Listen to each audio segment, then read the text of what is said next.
কবরের প্রথম ঘন্টাতেই তুমি বুঝবা আখিরাত কত কঠিন। রাসূলুল্লাহ সাল্লাল্লাহু আলাইহি ওয়াসাল্লাম বলেন, কবরে যেই নাফরমান প্রশ্নের জবাব দিতে পারবে না, তিনটি প্রশ্নের, তো আল্লাহ তাআলা বলবেন কাযাবা আবদি, ফেরেশতা আমার এই নাফরমান বান্দা মিথ্যা বলেছে। ফাআফরিশুহু মিনান নার ওয়ালবাসুহু মিনান নার, আমার নাফরমান বান্দার কবরে জাহান্নামের বিছানা বিছায় দাও, পরে জাহান্নামের পোশাক দিয়ে আবৃত করে দাও। ওয়াফতাহু লাহু বাবান ইলান নার, জাহান্নাম বরাবর তার কবর থেকে দরজা খুলে দাও, কবর খুলে দাও।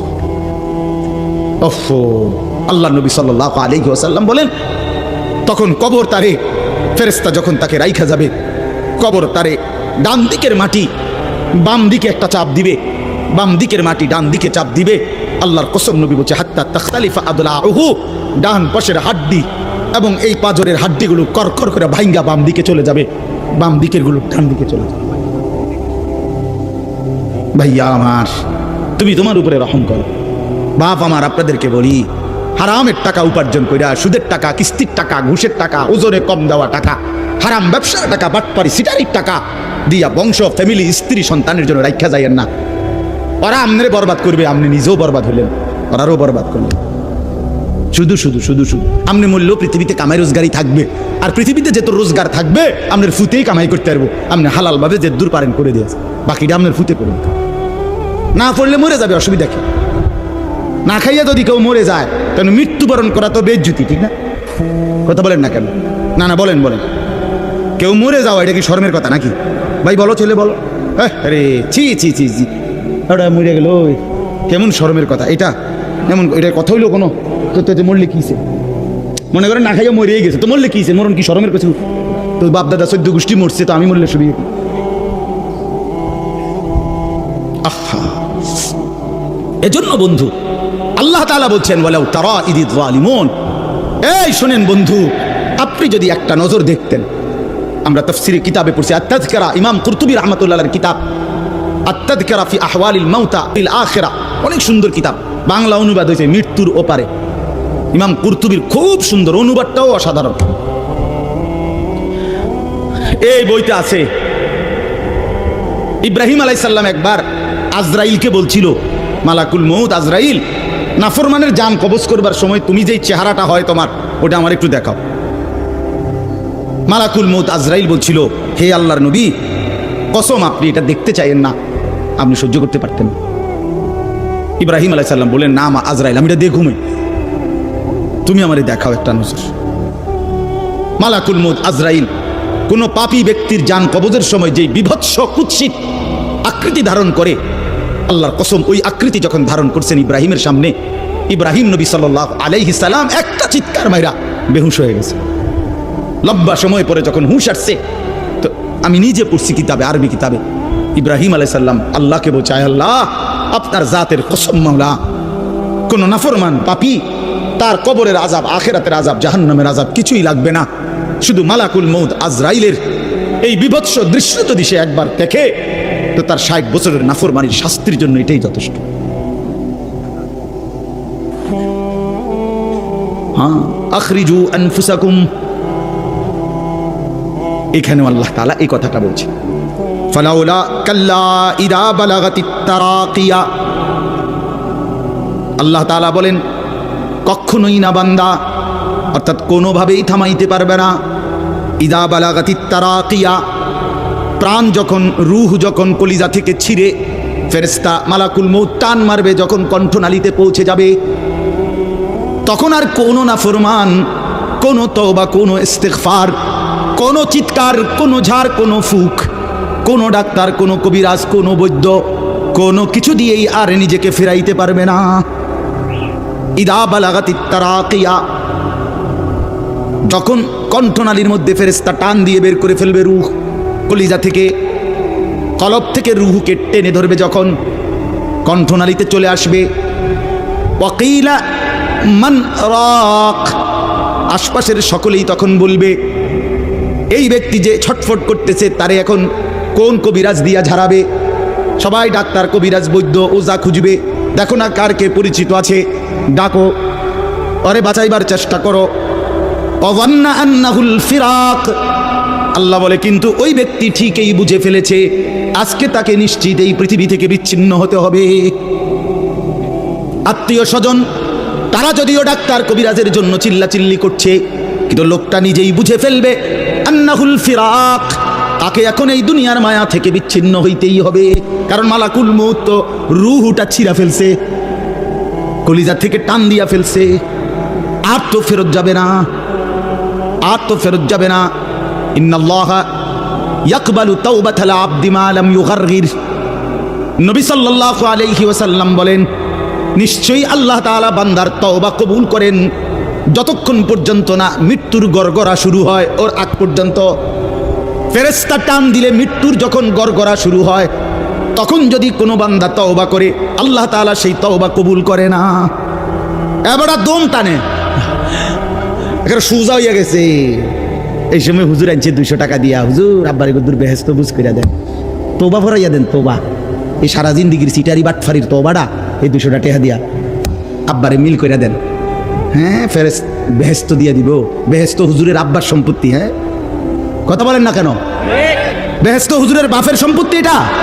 তো এটা কি ধরনের তওবা? কিসের তওবা এটা? এই বেটা তো কোনো এহসাসে নাই। আরে বোঝেন নাই আমার কথা? তার তো কোনো অনুভূতিই নাই, হে তো লড়েও না, বুঝেও না, হে তো জানে না কিসের করছে, কি করতেছে। আল্লাহ তাআলা বলছে ওয়াল্লাযীনা ইযা ফাআলু ফাহিশাতান আও যালামু আনফুসাহুম যাকারুল্লাহ ফাস্তাগফারু লিযুনুবিহিম।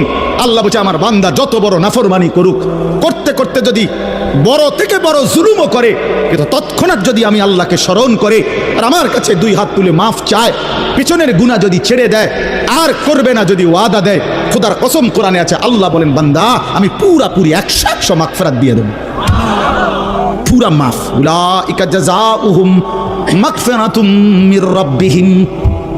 যখন তোমার বুঝ ছিল তখনই তুমি তওবা করছিলা, ঠিক আছে, কিন্তু যখন মৃত্যুর যন্ত্রণা শুরু হয়ে যায় তখন আর তওবা কবুল হয় না।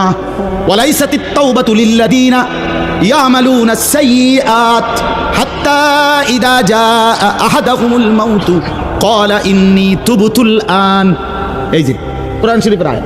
আল্লাহ বলেন ওই ব্যক্তির তওবা নয়, পুরা জিন্দেগি নাফরমানি করেছিল, অতঃপর যখন মৃত্যুর সময় আসলো আজরাইল উপস্থিত হলো, এখন বলতেছে আমি আল্লাহ এখন তওবা করলাম। আল্লাহ বলে না বান্দা, এমন তওবা হবে না। তাহলে তওবা করবেন কখন? এখন। কখন বাবা? এখন, এখন, আজ। দিমাগ আছে যখন, আকল আছে যখন, বুঝ আছে যখন। আল্লাহ আমাদেরকে বুঝার তৌফিক দান করেন। ওয়ালতাফাতিস সাকু বিসাক। আল্লাহ বলেন নাফরমান তখন ভয়ে আর আতঙ্কে মালাকুল মউতটাকে টেনে বের করছে। আজরাইল এসে সামনে দাঁড়ানোর সাথে সাথে নাফরমান এই পরিমাণ ভয় পেয়ে গেছে। ওয়ালতাফাতিস সাকু বিসাক, 2টা পায়ের গোসা, মানে পায়ের গোসা বোঝেন না, গোড়ালি নিচের অংশ আর কি, জুতা পরি আমরা যেটা, এই গোসা। আল্লাহ বলেন এক গোসার সাথে আরেক গোসা, মানে 2 পাও এইভাবে মিল্লা গেছে। এটা যে একটু নড়াবে, একটু একটার উপর একটা উঠাবে অথবা কদ্দুর সরাবে, ভয়ে আতঙ্কে আল্লাহ বলেন নাফরমান এটাও ভুলে যাও। পাওটা নাড়াবার ক্ষমতাও হবে না। ইলা রাব্বিকা ইয়াউমা ইদিনিল মাসাক। আল্লাহ তাআলা বলেন এই অবস্থাতেই আমি আল্লাহর কাছে ফিরতে হবে, ফিরতে হবে। মৃত্যুর ভীষণ বড় যন্ত্রণা হবে। অর্থাৎ এখানে ফেরেশতা প্রথম তো টান দিবে, ফুলের মতো ছিঁড়া ফেলবে। ফুল যেভাবে গাছ থেকে ছিঁড়ে ফেলে, কলিজা থেকে রূহ তো ছিঁড়ে ফেলবে, কণ্ঠনালীর কাছে আটকায় যাবে। তখন সে বারবার চেষ্টা করবে নিজের রূহ ফেরত নিতে, কিন্তু ফেরত নিতে পারবে না। আল্লাহ তাআলা বলেন মৃত্যুর মারাত্মক সাকরাতুল মউত তখন শুরু হবে, ভীষণ যন্ত্রণায় শরীর পাওটাও নাড়াইতে পারবে না। এই অবস্থাতেই, এই জোরাজুরি টানাটানি অবস্থার মধ্যে তাকে আল্লাহর কাছে ফিরতে হবে। এবার আল্লাহ শেষ কথা বলে, এবার শুনো বান্দা, এই নাফরমানের মৃত্যু যন্ত্রণা এতটা ভয়ানক কেন হলো এই লোকটার?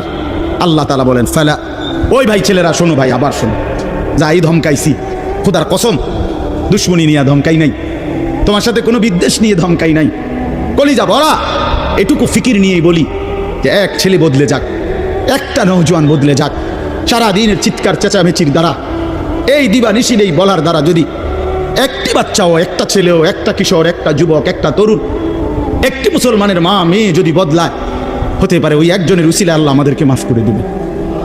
এই আশায় ভাইয়া, এই আশায় যুবক ভাইয়া, তোমরা ইসলামের দিকে ফেরা দরকার, তোমরা আল্লাহর দিকে ফেরা দরকার। চারিদিকে সারা পৃথিবী জুড়ে সমস্ত ষড়যন্ত্র ইসলামের বিরুদ্ধে, মুসলমানের বিরুদ্ধে। তোমরা দেখছো ভাইয়া, গাজার মধ্যে মুসলমানের রক্তে ভাসতেছে, ফিলিস্তিনে মুসলমানের রক্তে ভাসছে, আজ আবার লেবাননে মুসলমানের রক্তে জমিন ভেসে গেছে।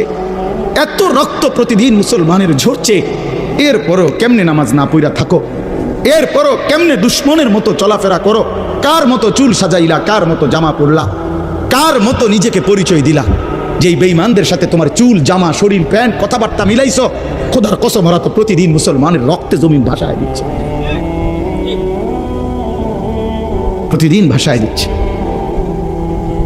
এটা তো ভাবা উচিত, ভাবা উচিত। সারা দেশে, আমার এই ছোট্ট বাংলাদেশেও কি পরিমাণ ইসলাম এবং মুসলমানদের বিরুদ্ধে ষড়যন্ত্র।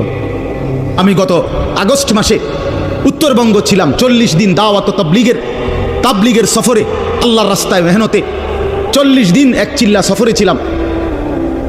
জুলাই মাসের 31 তারিখ থেকে সেপ্টেম্বরের 9 তারিখ পর্যন্ত। তো ওইখানে দেখছি আমি 10টা উপজেলায় অসংখ্য খ্রিস্টানদের গির্জা, যেখানে প্রতিদিন, কসম আল্লাহ, প্রতিদিন খ্রিস্টানরা, এই ইউরোপ থেকে আসা খ্রিস্ট ধর্মের অনুসারীরা, তারা আমাদের এই বাংলাদেশে, উত্তরবঙ্গে প্রতিদিন আমাদের সমাজে, মুসলমানের সমাজে খ্রিস্ট ধর্ম প্রচার করে 1-2 করে মুসলমানকে খ্রিস্টান বানাচ্ছে।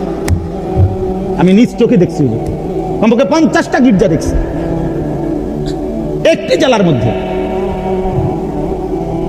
40 দিন 26 জন সাথী দাওয়াত তাবলীগের নিসবতে রাত দিন আলহামদুলিল্লাহ আল্লাহ করাইছে, মেহনত করছে। 16 জন আলেম ছিল আমাদের জামাতে। 40 দিন পরে আলহামদুলিল্লাহ কাকরাইলে যখন আমরা, এই দিনাজপুর এক জেলা থেকে জামাত বের হইছে, আল্লাহই করাইছেন, আল্লাহর দয়ায়। পরবর্তীতে আমাদের এই জামাত আমরা নিয়ে আসছি, 40 দিনের জন্য আবার বের হয়েছে। শুধু দিনাজপুরের আমরা যেটুকু অঞ্চলে মেহনত করছি, ওই থেকে 950 মানুষ, 63টা জামাত। আলহামদুলিল্লাহ আল্লাহ করাইছে, আল্লাহ করাইছে। তো এই জন্য বললাম, প্রতিনিয়ত আমাদের পার্বত্য চট্টগ্রামের হালাত খবর নেন, কি হচ্ছে। একদিন ঘুম থেকে শুনবেন উঠে, পার্বত্য চট্টগ্রাম আর আমাদের কাছে নাই। গোটা বাংলাদেশে, পুরা বাংলাদেশ যত বর্গ মাইল, এর 3 ভাগের 1 ভাগ হলো পার্বত্য চট্টগ্রামের 3টা জেলা। বুঝেন নাই কথাটা আমার? সারা বাংলাদেশের আয়তন যে দূর, ওইটা যদি 3 ভাগ করে, শুধু 3 জেলা, রাঙ্গামাটি, খাগড়াছড়ি, বান্দরবন, পার্বত্য চট্টগ্রামের এই 3 জেলাই 1/3 বাংলাদেশে। বুঝেন হিসাব? হ্যাঁ, পুরা উত্তরবঙ্গ প্রতিদিন কাফের কাদিয়ানি, প্রত্যেক দিন তারা মুসলমানদেরকে কাদিয়ানিতে বানানোর জন্য তাদের কার্যক্রম করছে।